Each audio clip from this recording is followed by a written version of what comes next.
O patrimônio cultural em pauta na rádio da Universidade. Momento do Patrimônio. Produção e apresentação, Marcelo Coelho de Souza.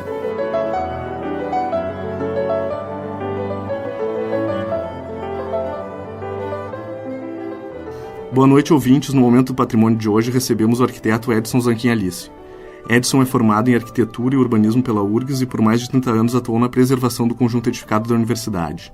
Nesta terceira e última parte da entrevista, conversaremos sobre os projetos do prédio do Museu da URGS e do antigo Instituto de Química, atual Centro Cultural da Universidade, e também sobre as demais experiências do convidado no projeto Resgate do Patrimônio Histórico e Cultural da URGS.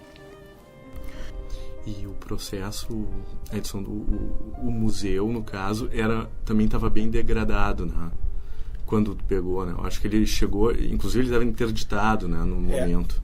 Coisinha interessante, foi bom tu falar nisso, porque o museu foi o primeiro edifício que começamos a trabalhar. Tá, menor, até porque vamos começar pelo menor, porque muita coisa nós vamos aprender. Certamente é assim que estava andando, né?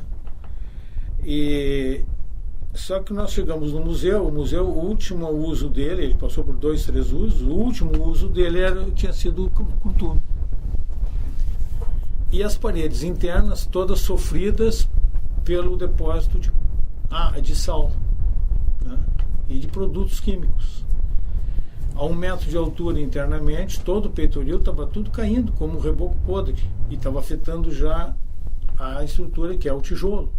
O reboco, né, já tinha ido e o tijolo já está começando a sofrer. O professor Christoph é um professor da química na universidade, né? A área dele é mais da química. Então ele foi lá e buscou informações a respeito de como ele poderia trabalhar, ou que proposta ele poderia dar. E ele foi buscar. Depois ele me falou. Ele chega à conclusão de que uma das propostas era colocar compressas nas paredes internamente com cal, que iria reagir. Eu estou falando na linguagem da arquitetura, no entendimento do arquiteto. Com toda aquela curativo interno, né? Com sacos de aninhagem, com cal, e em contato com a parede, ele ia retirando um pouco daquela salinização que ficou para poder se fazer o reparo.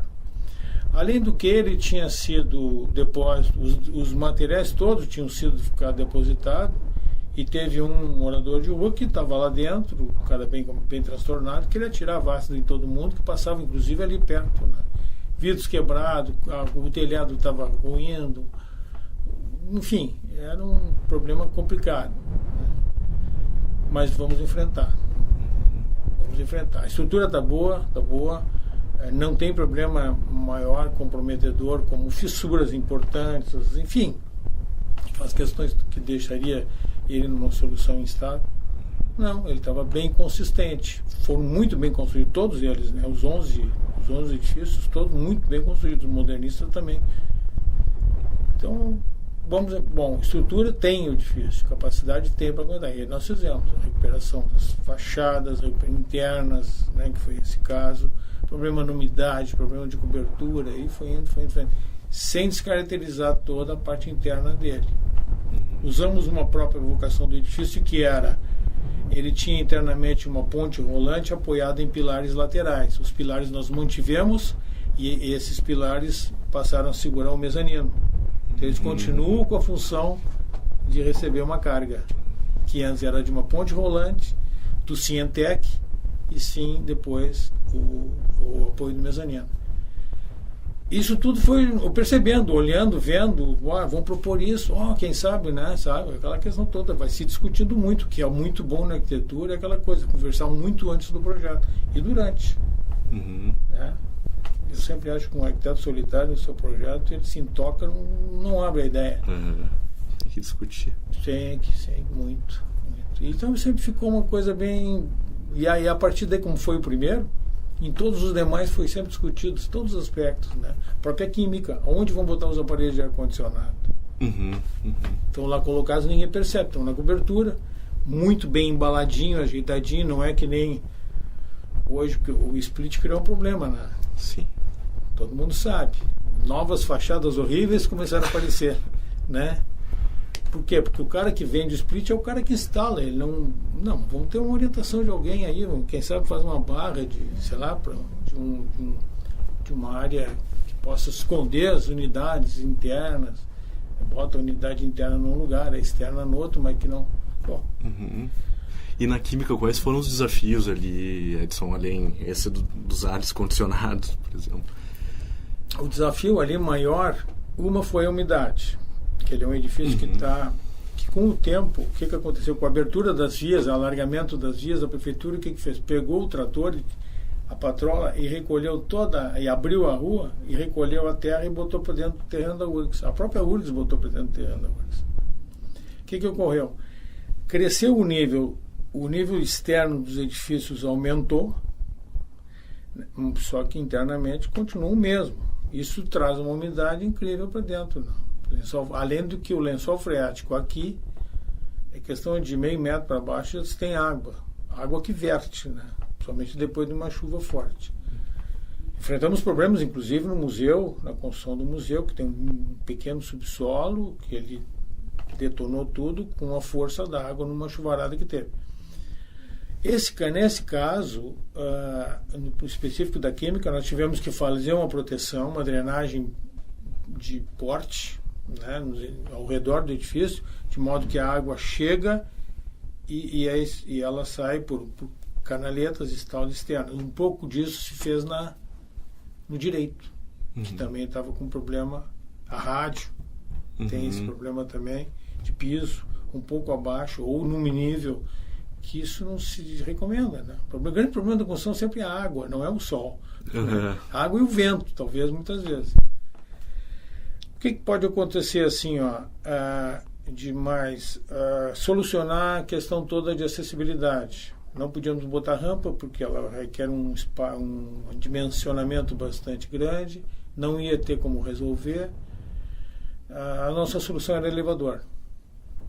Só que não se deve usar o elevador em caso de incêndio. Então, vamos capacitar as outros tipos de circulação vertical, né, que seja com dimensões adequadas para a fuga, tal, aquela coisa toda. Então, fizemos Claro que quem aprova, para o edifício poder entrar dentro do programa da LIC, tem que considerar isso, né? Não. A equipe enfrentou o problema de não ter como resolver, só oferece o elevador e uma escada bem dimensionada. O ideal seria a rampa, talvez.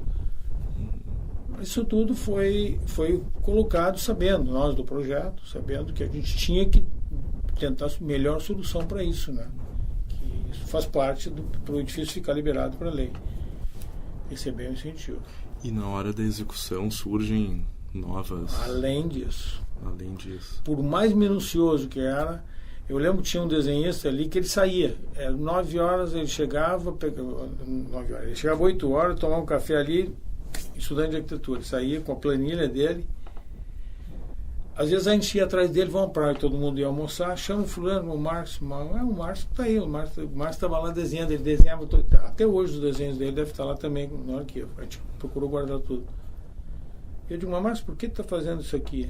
Tu faz o seguinte, faz essa pilastra é igual àquela ali. Não, mas tem uma dimensão menor de meio centímetro. Olha, cara, minucioso, né?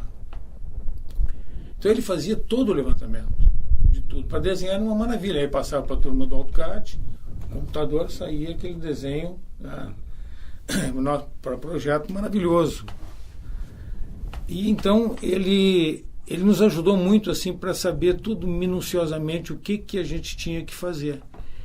E também nos auxiliou muito quando a gente descobre, por exemplo, que as paredes foi ele que descobriu que as paredes internas, talvez até as externas, tem no térreo uma largura, na medida que o edifício sobe, tem larguras diferentes. Para que serve esse dente? Para poder apoiar. Esse edifício é assim. Essa parede é mais estreita que a parede de baixo. Tu entende? Na diferença de espessura, eu acomodo a estrutura do piso. E assim ia crescendo para cima. Ele mediu tudo, ele conseguiu medir, arrebentava forro, aquele forro era para ser substituído, então já posso arrebentar. Então tem os desenhos todos ali, a parede de baixo tem 40 centímetros, de cima tem 20, tem 25, isso nos serviu muito, principalmente quando a gente colocou, e no direito até enfrentamos um pequeno problema, de colocar a verticalização da estrutura de split, por exemplo, ou da própria rede elétrica, que a gente tem que botar tudo dentro de caixas metálicas. E ali tu pode observar o seguinte, isso foi de propósito. O grupo marcou o momento de ação de projeto. Tu olha para toda a intervenção, o desenho da caixa é moderno, o peitoril da escada, o elevador, tudo, mas a gente não tentou fazer dado o tempo do edifício, não tem nada a ver. Embora tenha gente que faça esse tipo de coisa, mas não se recomenda. Tu tem que marcar um momento de intervenção no edifício para a caracterização da arquitetura de interior. É uma. Tanto externamente também, né? Pode ver que o desenho é bem contemporâneo, o desenho que fica que envolve ali as pedras, enfim, os bancos, essa área de espera do teatro e do cinema, junto. O desenho ali da cantina, se manteve o piso da cantina. Então esse contraste, assim, bom, aqui tem a intervenção moderna. Isso é importante. Que fique, né? Bom, marcou mais uma nova época de existência do edifício. Claro, não necessariamente uma porque isso vai ficar, está escrito, né? Alguém um dia, algum historiador um dia vai sim, talvez se deter nessas informações. Claro. Bom, Edson, muito obrigado pela participação, por toda essa explicação. Olha, muito obrigado. Boa noite, muito obrigado muita satisfação assim de ter relembrado também aqui junto, né? Com o pessoal de todo esse tempo que se trabalhou, que na verdade foram mais de quase 30 anos, né, de envolvimento com isso tudo. Sim. A URGS agradece, com certeza, e a comunidade toda. Feito com dedicação e alegria, vontade.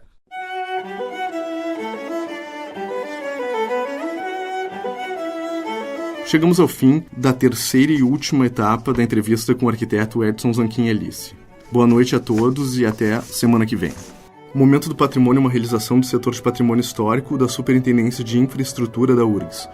O SPH coordena o projeto Resgate do Patrimônio Histórico e Cultural da URGS, que é responsável pela restauração, manutenção e pela adaptação às demandas contemporâneas do conjunto edificado da universidade. O projeto de acessibilidade ao prédio da Rádio da Universidade está em fase de captação de recursos pela Lei Federal de Incentivo à Cultura. Para saber como contribuir, acesse o nosso site urgs.br/patrimônio histórico ou entre em contato pelo nosso telefone 3308-4500. Produção e apresentação Marcelo Coelho de Souza, na técnica Jefferson Gomes.